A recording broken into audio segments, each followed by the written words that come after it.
사랑하는 여러분, 하나님은 오늘도 여러분 사랑하시고 여러분과 항상 함께 계시고 여러분에게 은혜 주시기를 원하십니다. 오늘 주의 은혜가 우리에게 있기를 소망합니다.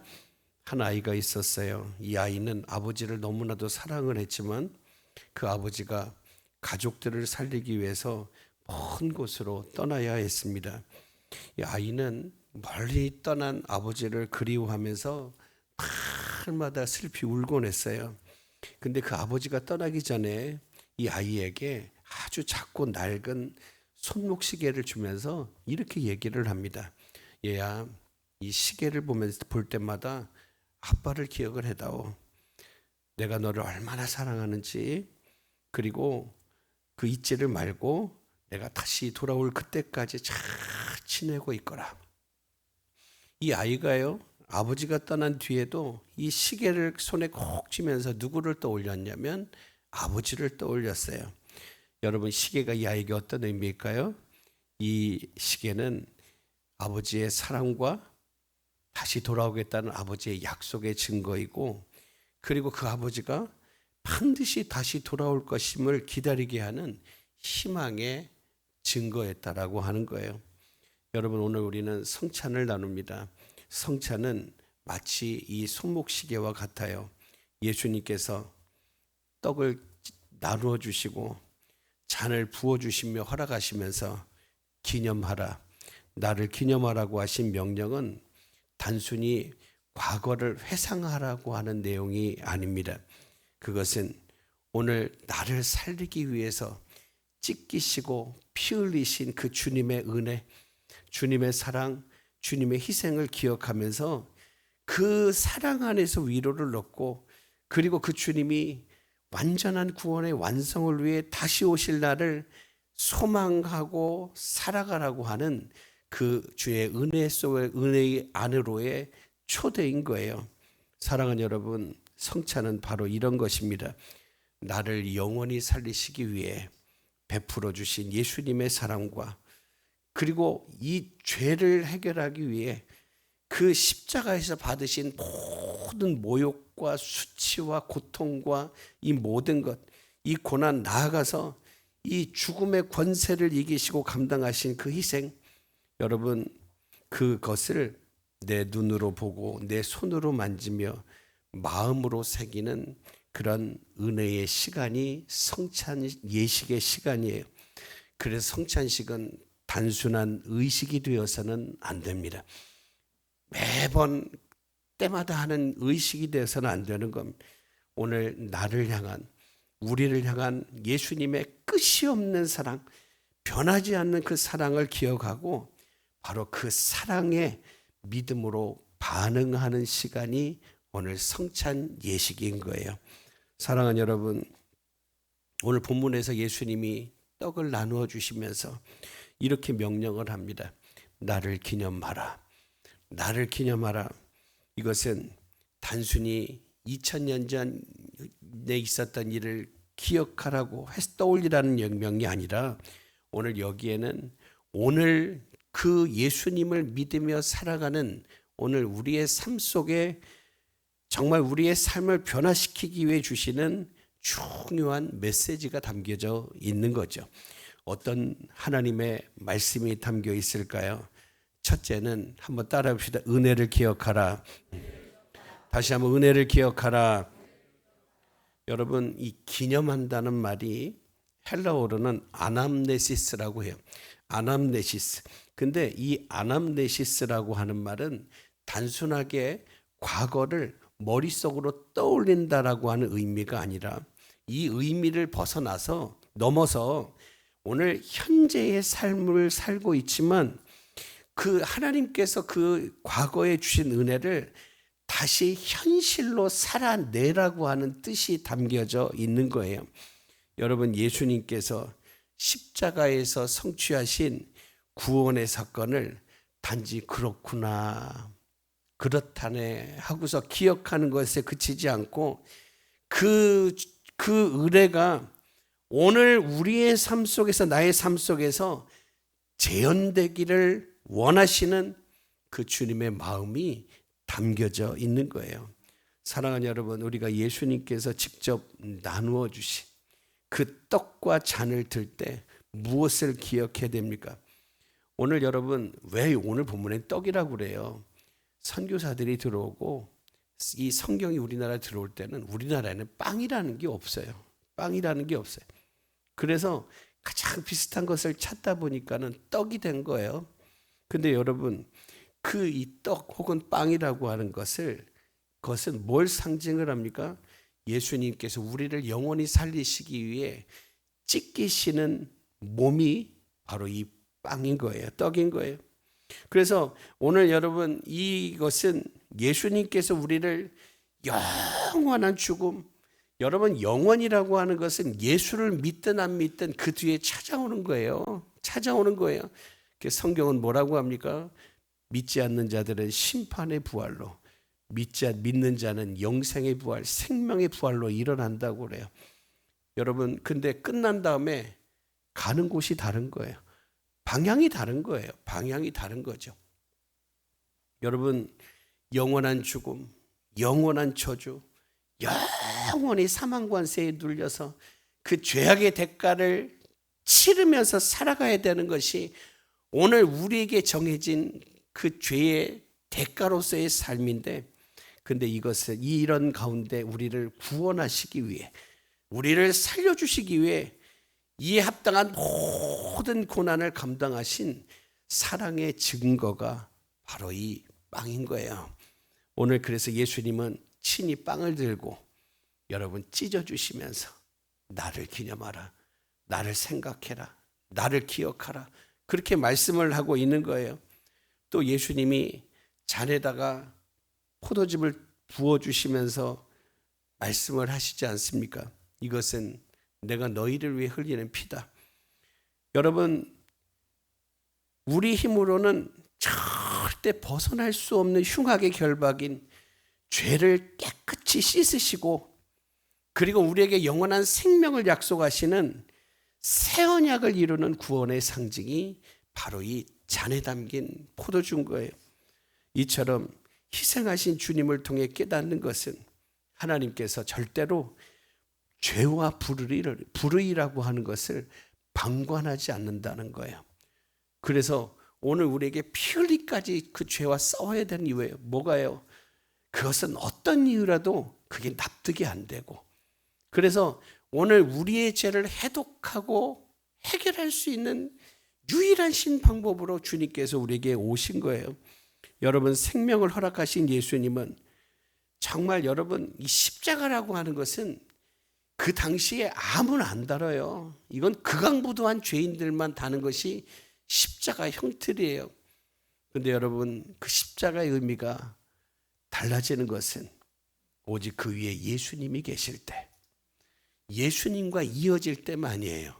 예수님과 이어질 때. 예수님의 십자가 옆에는 오른편과 왼편에 강도가 있잖아요. 강도가. 근데 여러분, 오른편의 강도는 회개함으로 예수님과 이어졌을 때에 그들은 무엇을 받아요? 오늘 네가 나와 함께 낙원에 있으리라. 근데 왼편 강도는 뭐예요?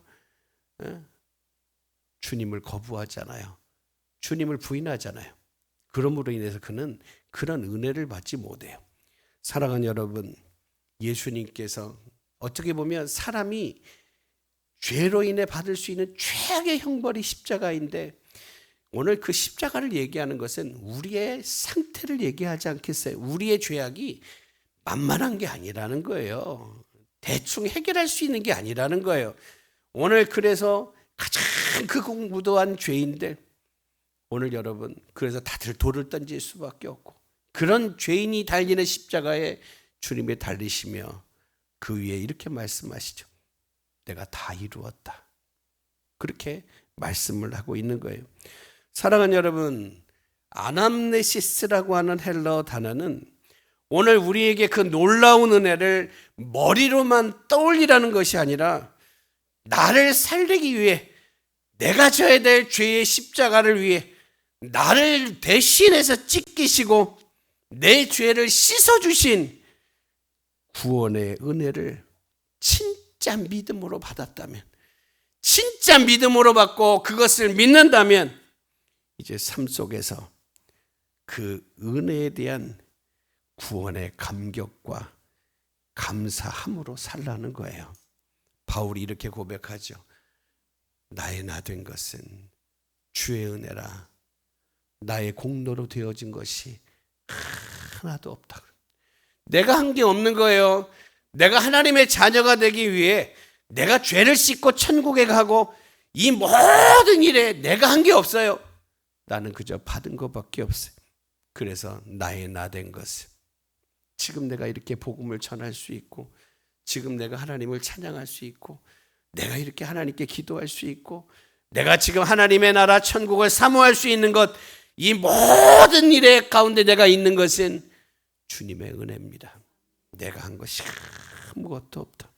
사랑하는 여러분, 그러므로 이 시간 찢기신 예수님의 몸을 상징하는 그 빵을 먹으면서 또 제 주님께서 부어주신 잔을 마실 때에 이 나를 위해 그 대속의 은혜를 허락하신 그 은혜를 마음속에 새기고 나를 위해 모든 것을 쏟으시고 내어주신 예수님께 감사함으로 사랑함으로 응답하시기를 주의 이름으로 축복합니다.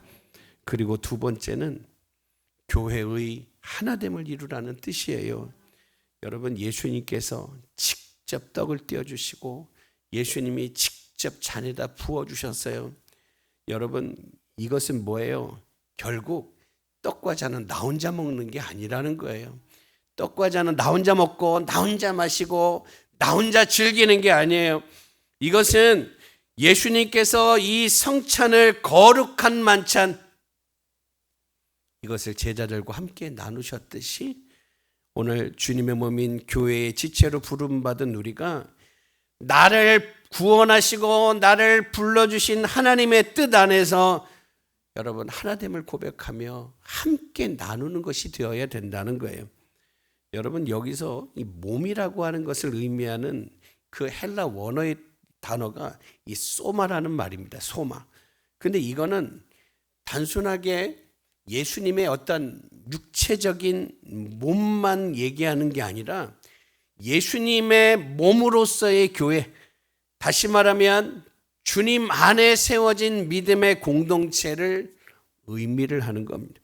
바울은 고린도전서 10장 17절에 이렇게 말씀해요. 떡이 하나요, 많은 우리가 한 몸이니 이는 우리가 한 떡에 참여함이라 그랬어요. 여러분, 예수님께서 나눠주신 떡을 함께 떼고 잔을 함께 나누는 것은 우리가 예수님 안에서, 예수님의 은혜 안에서 한 몸이라고 하는 것을 고백하는 거예요. 우리는 한 몸입니다. 우리는 한 몸입니다.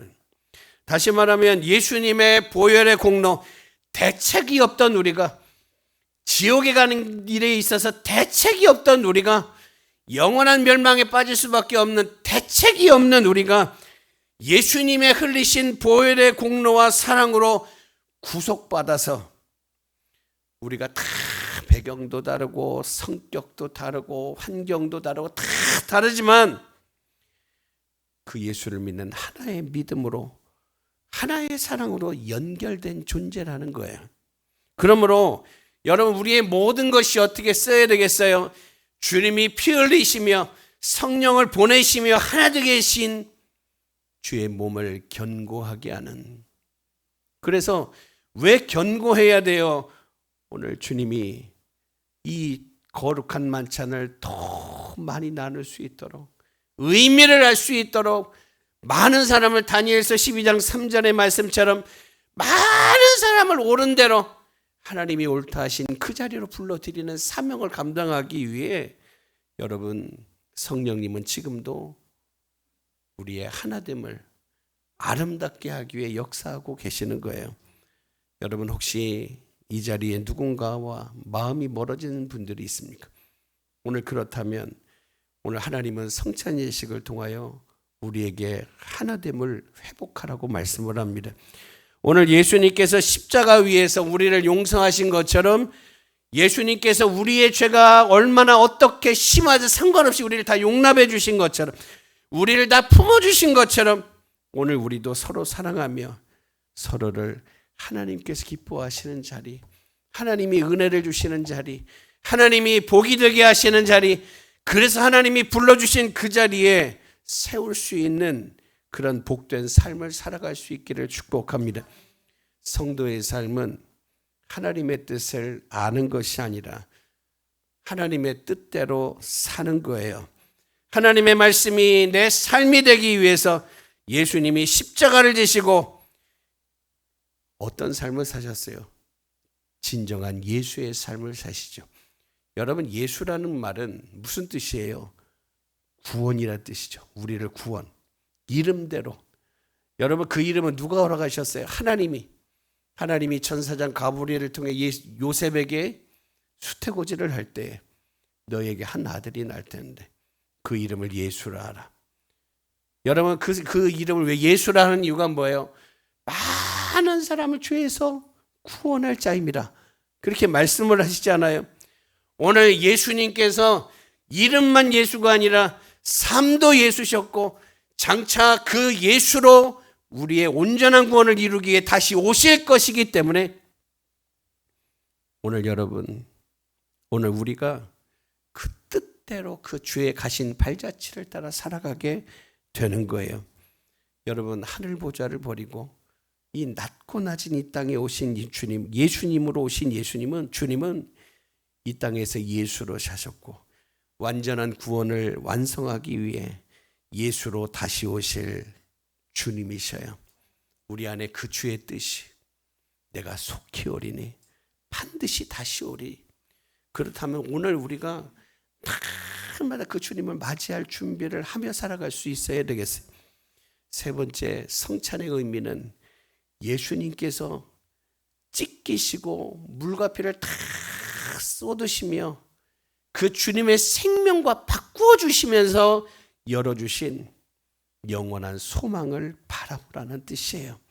사랑하는 여러분, 우리가 믿음의 눈이 열리고 영원한 나라 천국 하나님의 나라를 바라본 영의 눈이 활짝 열리기를 축복합니다. 그리고 그 주의 나라는 오늘 이루어져야 될 나라이고, 여러분, 예수님이 이 세상에 오셨는데 여러분, 예수님 앞에 불가능이 어디 있었어요? 죽음이 예수님 앞에 굴복하지 않아요. 어떤 질병도 질병의 크기, 길이, 연수 상관없어요.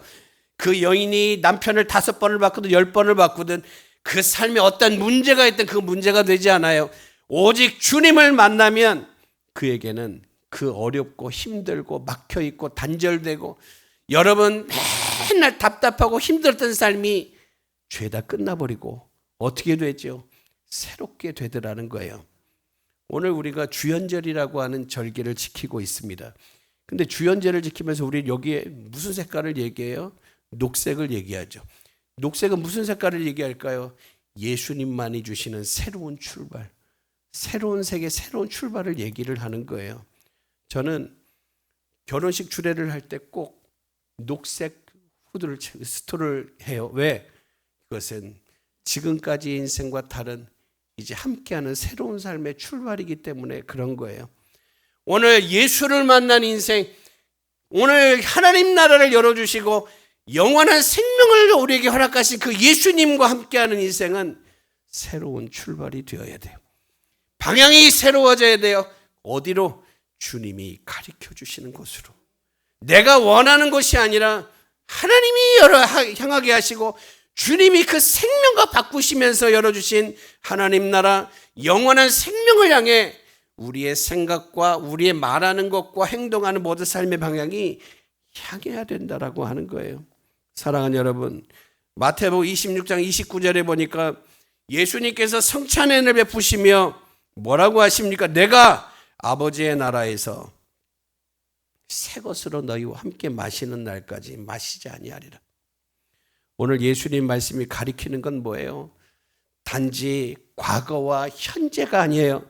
그것은 우리를 위한 구원의 계획이 완성되는 완전하신 하나님의 나라가 이루어질 계시록 21장에 말씀하는 새 하늘과 새 땅이 이루어지는 영원한 미래를 바라보라는 뜻이에요. 사랑하는 여러분, 기념하라는 말은 과거를 단순하게 회상하라는 게 아니에요. 과거에 단번에 우리를 위해 대속하신 그 일이 지금과 미래에도 변치 않는 약속이라는 것을 확신하며 기대하고 기다리고 소망하라는 뜻이에요. 그리고 우리가 예수님께서 친히 베푸신 그 떡과 잔의 은혜를 나눌 때마다 오늘 예수님의 다시 오심과 예수님께서 함께할 영원한 잔치의 소망을 붙들게 되는 거예요. 요한계시록 19장 9절에 보니 이렇게 말씀해요. 어린 양의 혼인잔치의 청험을 받은 자들은 복이 있도다. 오늘 주님은 성찬을 위해 이렇게 초대를 하세요. 영원한 생명을 누릴 수 있는 그 자리, 영원한 복락을 누릴 수 있는 그 자리, 영원한 기쁨과 영원한 생명을 누리는 그 자리로 우리를 초대하시는 거예요. 사랑하는 여러분, 이 땅에서의 고난과 눈물은 잠깐이에요. 그러나 예수님께서 다시 오시는 날 우리는 모든 슬픔을 뒤로하고 영원한 기쁨과 평강의 잔치에 참여하게 될 것입니다. 성찬은 바로 그날을 소망하며 오늘을 살겠습니다. 그 은혜가 헛되지 않도록, 주의 생명이 나를 위해 바꿔주신 생명이 헛되지 않도록 그렇게 살겠습니다라고 믿음을 고백하는 자리가 이 성찬이에요. 오늘 여러분 주의 은혜를 믿습니까? 오늘 그렇다면 이 시간 주님께서 베푸시는 떡과 잔을 먹고 마시며 주님께서 나를 위해 베푸신 희생과 사랑을 마음에 새기고 하나됨을 이루며 주님께서 다시 오심을 온전히 바라봐야 됩니다. 오늘 우리가 기념하는 이 성찬 예식을 통해 우리의 믿음이 주님이 원하시는 장성한 분량에 이르고 우리의 삶을 더 크고 놀라우신 은혜와 사랑 안으로 이끄시는 성령님의 감동하심과 깨닫게 하심을 경험하고 누리는 그런 복되고 거룩한 시간 되기를 주의 이름으로 축복합니다. 기도합니다. 하나님,